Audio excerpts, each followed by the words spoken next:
Fire safety. For a fire to start, three things as shown in this triangle are needed. They are fuel, oxygen, ignition sources. If any one of these is missing, a fire cannot start.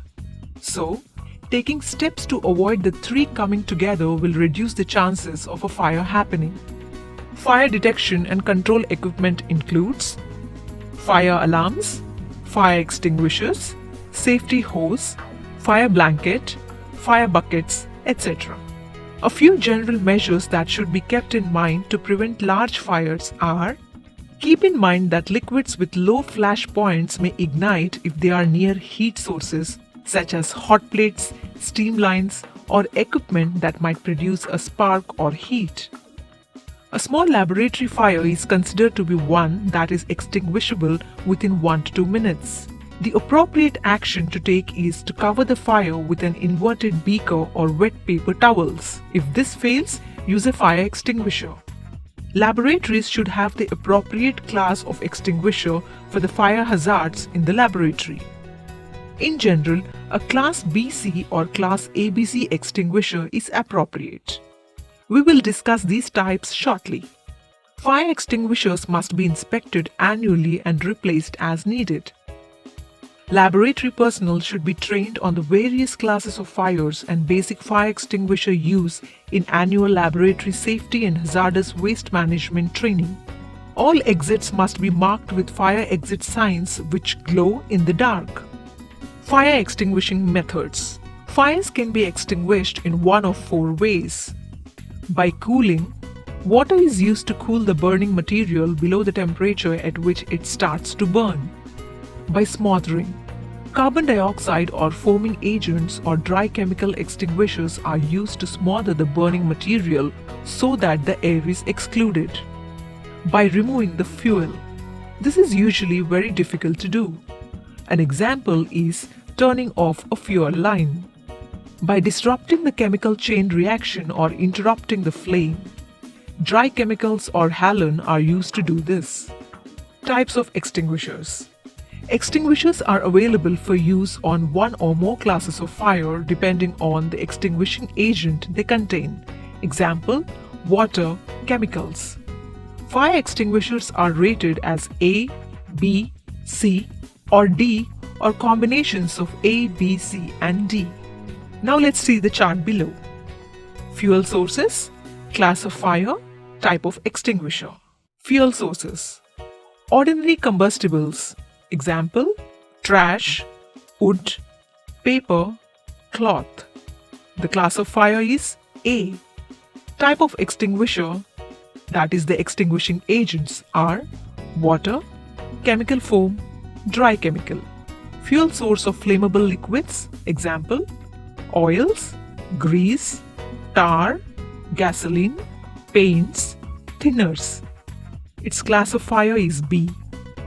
The type of extinguisher: carbon dioxide, that is CO2, dry chemical, aqueous film forming foam.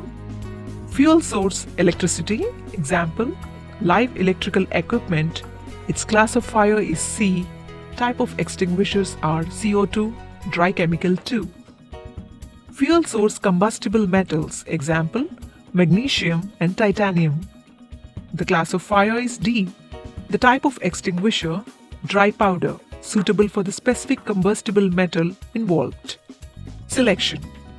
Using the wrong extinguisher to fight a fire can have serious results. For example, if a water-based extinguisher is used on a flammable liquid fire, Class B fire, the fire may flare up, spread, and cause personal injury to the user and others. Similarly, if a water-based extinguisher is used to fight a fire in or near electrical equipment, Class C fire, the user could suffer an electric shock. Follow these steps in selecting extinguishers for your workplace. Conduct an assessment to identify your fire hazards and determine the type of extinguishers needed. The extinguishers you select must match the classes of fire most likely to occur. A good way of doing this is by checking the material safety data sheets of all chemicals used in your lab to identify materials that could catch fire. Determine the size of potential fires in each area and how fast they could spread. Extinguishers for Class A and Class B fires are rated for the size of fire they can handle. This rating appears on the label and is expressed as a number from 1 to 40 for Class A fire and 1 to 640 for Class B fires. The higher the number, the larger the fire the extinguisher can put out. However, the higher the rating, heavier the extinguisher will be. Extinguishers for Class C fires depend upon such factors as the size of the electrical equipment, how it is constructed, whether it is enclosed, and the nature of the other combustible materials in the area. Agents for Class D fires should be carefully selected based on information in the material safety data sheet and the manufacturer's recommendations. The amount of agent needed depends on the surface area of the metal and its shape and form. Class D fires are the least common type of fires that can occur in a laboratory. Location. Locate extinguishers where they can be readily reached for use while a fire is still small. However, don't locate them where they could be a hazard to employees or where they could get damaged. Look out for missing or discharged or uninspected fire extinguishers. These should be replaced at the earliest by notifying the authorities. Identification. Manufacturers place markings on extinguishers to indicate the class or classes of fire for which they are suitable. To make identification easier in an emergency, consider applying class ratings to wall panels near extinguishers. These markings should be easy to see from a distance of 4.6 meters, that is 15 feet. Now, the symbol A, which is ordinary combustibles, the description. Extinguishers for Class A fires are identified by a triangle containing the letter A. If colored, the triangle is green. To prevent fires, keep storage and working areas free of trash. Place oily racks in covered containers. Symbol for flammable liquids. Description.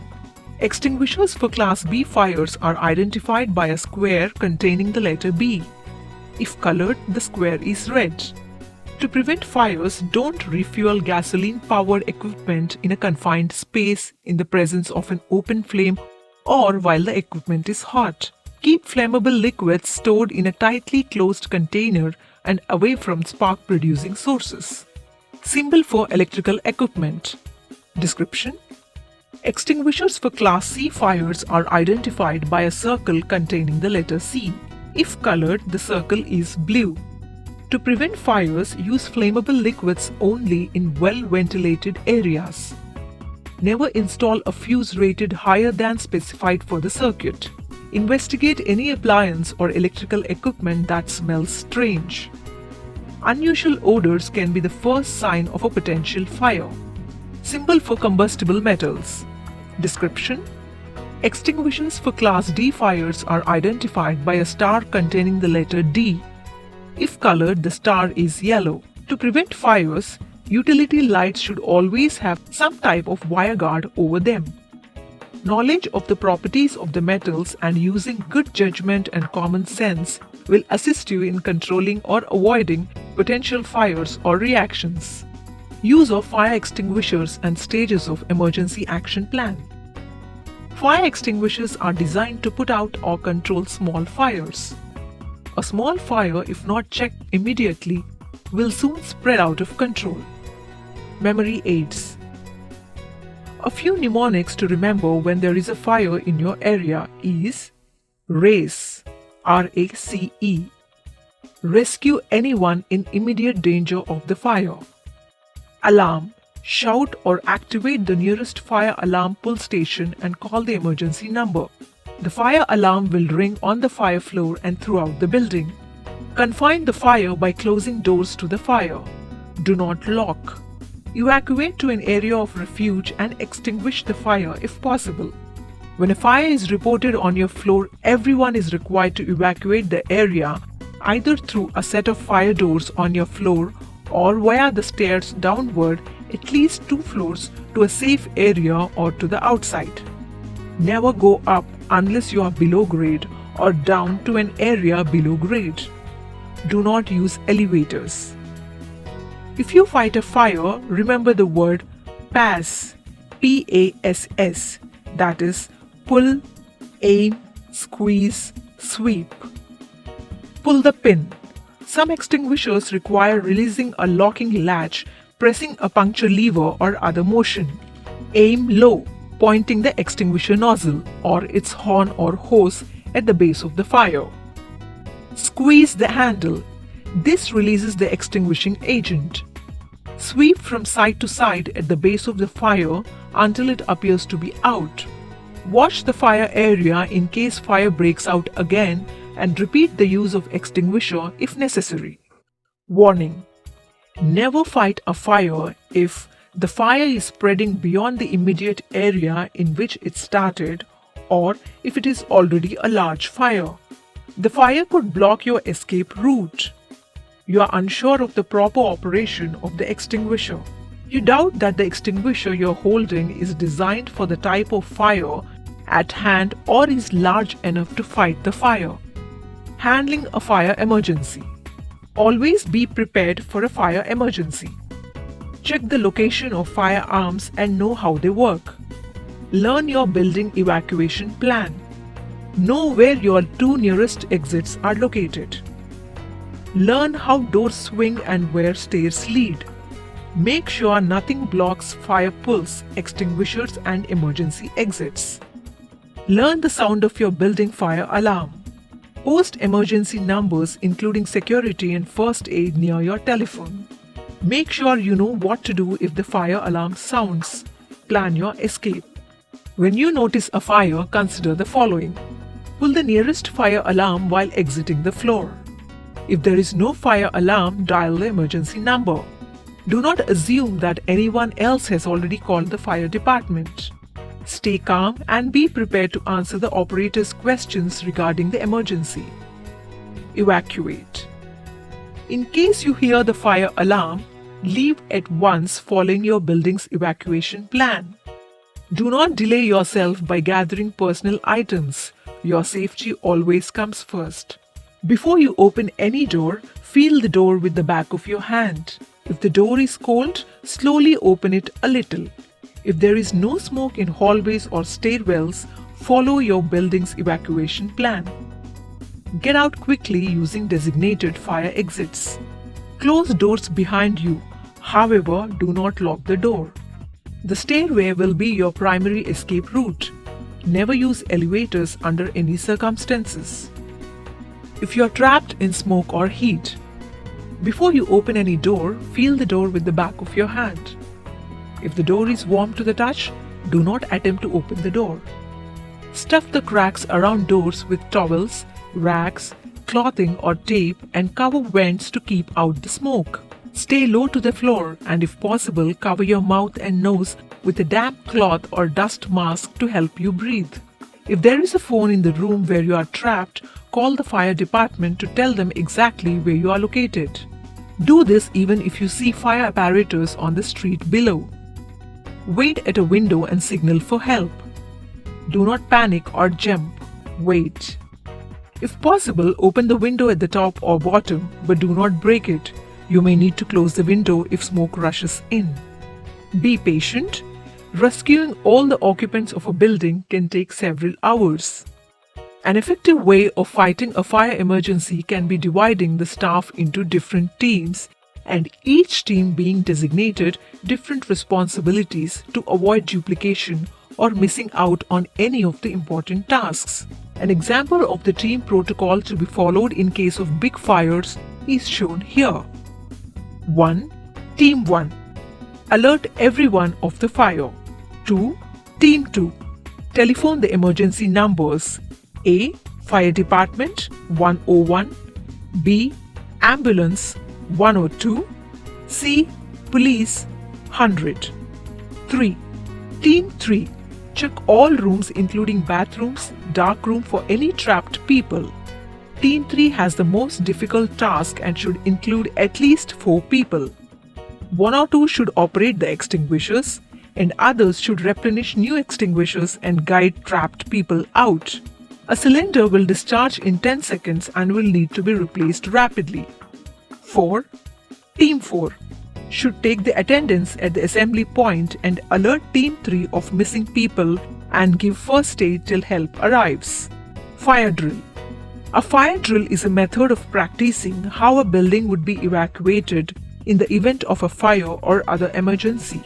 The purpose is to make everyone aware of how to exit the building in the quickest, easiest, and safest way possible if a fire, smoke, or other emergency did occur, and will help staff to familiarize with the sound of the fire alarm.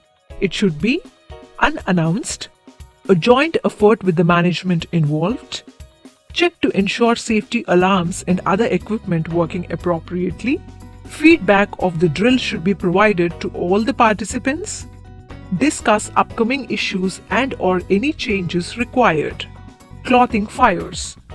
Buy clothing made of lower risk fabrics. Fabrics containing cotton or polyester blends, rayon, and acrylic are relatively easy to ignite and burn rapidly. Choose 100% polyester, nylon, wool and silk, as these are more difficult to ignite and tend to self-extinguish.